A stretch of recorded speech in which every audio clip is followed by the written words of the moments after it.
3 different DNAs found underneath Maddie's fingernails, and none of them Bryan Kohberger. None of them Bryan Kohberger.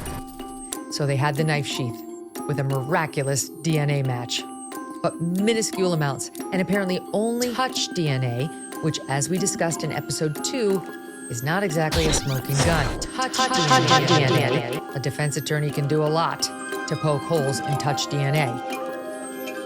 Developments out of Idaho, where a court filing in the case against Bryan Kohberger is revealing some potential that there's a 3-person mixture in the DNA found underneath the left fingernail of victim Madison Logan. There's a reason why there's so much secrecy. What if I told you that forensic science isn't always the open and shut case that we might think it is?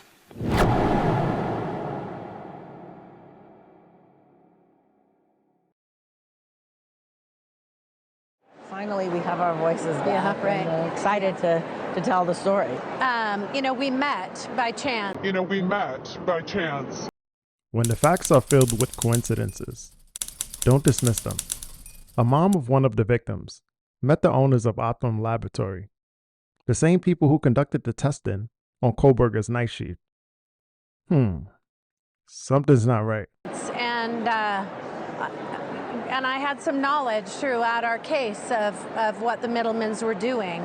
Stacy claimed she wanted to avoid the courtroom spotlight, but attended CrimeCon multiple times to speak about the case and promote the newly emergent forensic DNA testing facility, Othram. Arrived here at Othram, a first-of-its-kind lab located just outside Houston. Its mission to harness the power of the biggest DNA sequencer on Earth. When you think about what happens in this room, what goes through your mind? I think this is where the magic happens. The magic, unlocking that DNA and releasing close to 1 million markers, identifiers unique to that person. The markers are clues they compare to DNA databases, but now they don't need an exact match. Even a very distant relative can provide a crucial investigative lead. To put a face to it. It was amazing. Jim and I hopped the first plane. Yeah. Yeah, we flew to Houston, and then Maisie and I have been back.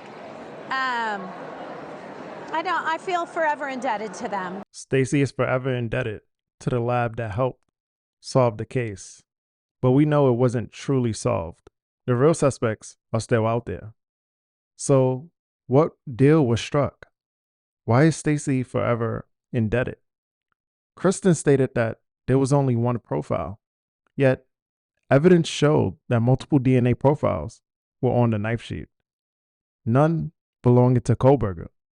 So why claim there was only one? It seems like catching people has become a business.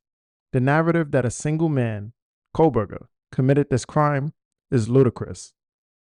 But they push it, hoping you'll believe it. This isn't about justice.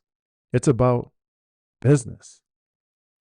DNA analysis isn't new, but Morgan says the method used here, called forensic genetic genealogy, can be hard to explain.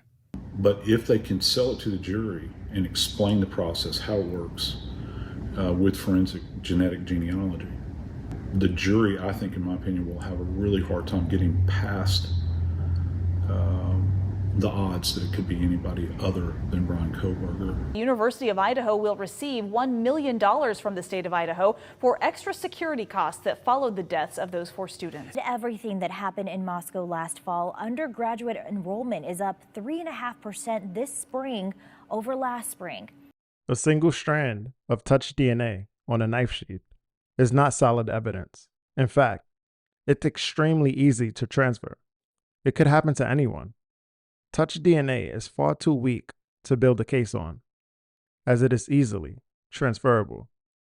It might not surprise you if I told you that later tonight you might have left a hair, a fibre, maybe even your DNA on that seat after you've got up. But what if the person who sits on that seat next, they pick up that hair or that fibre? Ordinarily, that's not a problem. But what if they go off to commit a crime, they leave a trace of you at that crime scene, and you become the prime suspect? Not all of us are going to commit a crime, But every single one of us could be accused of one. So imagine you're standing in the court and the expert is explaining to the judge how that hair, that fibre, how your DNA is cast iron proof of your guilt. But you know you're innocent, but you know it's you versus science. Now, we know that there are lots of people out there who don't have to imagine this because it's happened. But the thing is, it is still happening. Even Othram's founder knows that touch DNA is easily transferable. Of markers of what you do in a traditional forensic test. The Othram team combines medical and genomic expertise to revolutionize how forensic DNA is processed. If you go to like one of those consumer DNA companies to learn about your ancestry, spit in a tube, and you'll generate about 1,000 nanograms of DNA. At Othram, like we work off 0.1 nanograms. Put it in perspective. How small is it? How small are we talking? So the equivalent would be 15 human cells. If I touch David's shoulder right now, I've left hundreds of cells right here. If you can't get blood from someone, it seems like touch DNA has become the new way to frame them. The fact is, Kohberger didn't have any blood in his home, office, or car. Yet, other evidence was sealed that showed blood belonging to other males on the very same knife sheath found at the scene. Reports indicate more than one person was involved in this crime and in staging the evidence. It's no secret the roommates know more than they're telling us, which makes me wonder, are they in on it? ISP reported blood collected from the first and second floor staircases, the second floor living room wall, the kitchen, the staircase from the second to the third floor, and the bedrooms. This shows the attack occurred throughout the home, after which there was a cleaning and a crafted narrative designed to evade detection by the public. So let's go a little bit more then. What happened there? Maddie and Kaylee came home from the club, left. Maddie and who? Kaylee. Kaylee? Okay.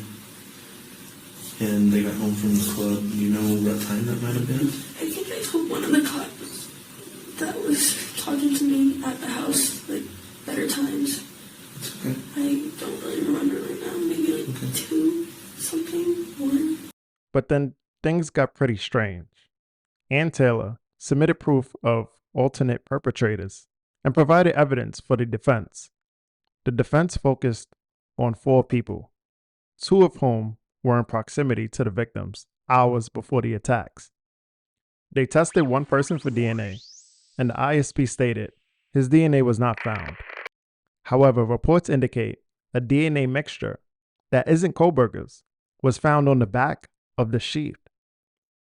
They found other DNA that wasn't Kohberger's on the sheath and in Zena's bedroom, under the victim's fingernails, in the stairwells, and elsewhere. Why was this evidence dismissed?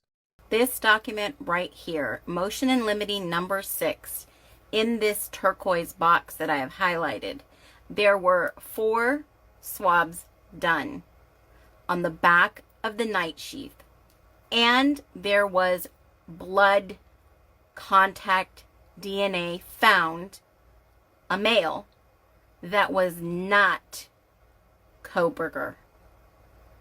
It says, Mr. Kohberger was excluded from this particular sample, which was identified as a mixture in the ISP lab report number 4. Why couldn't Othram search the family histories tied to that DNA? Who do you think the 4 perpetrators were? If I had to guess, it would be someone connected to the roommates. This wasn't random in any way.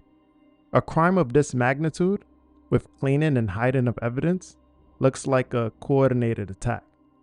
Maybe someone in the whites. In the end, the story was crafted so that one innocent man would take the fall, while the real killers walked away. An organized corruption of this magnitude is frightening. It seems like everyone is involved in some way, including those closest to the case.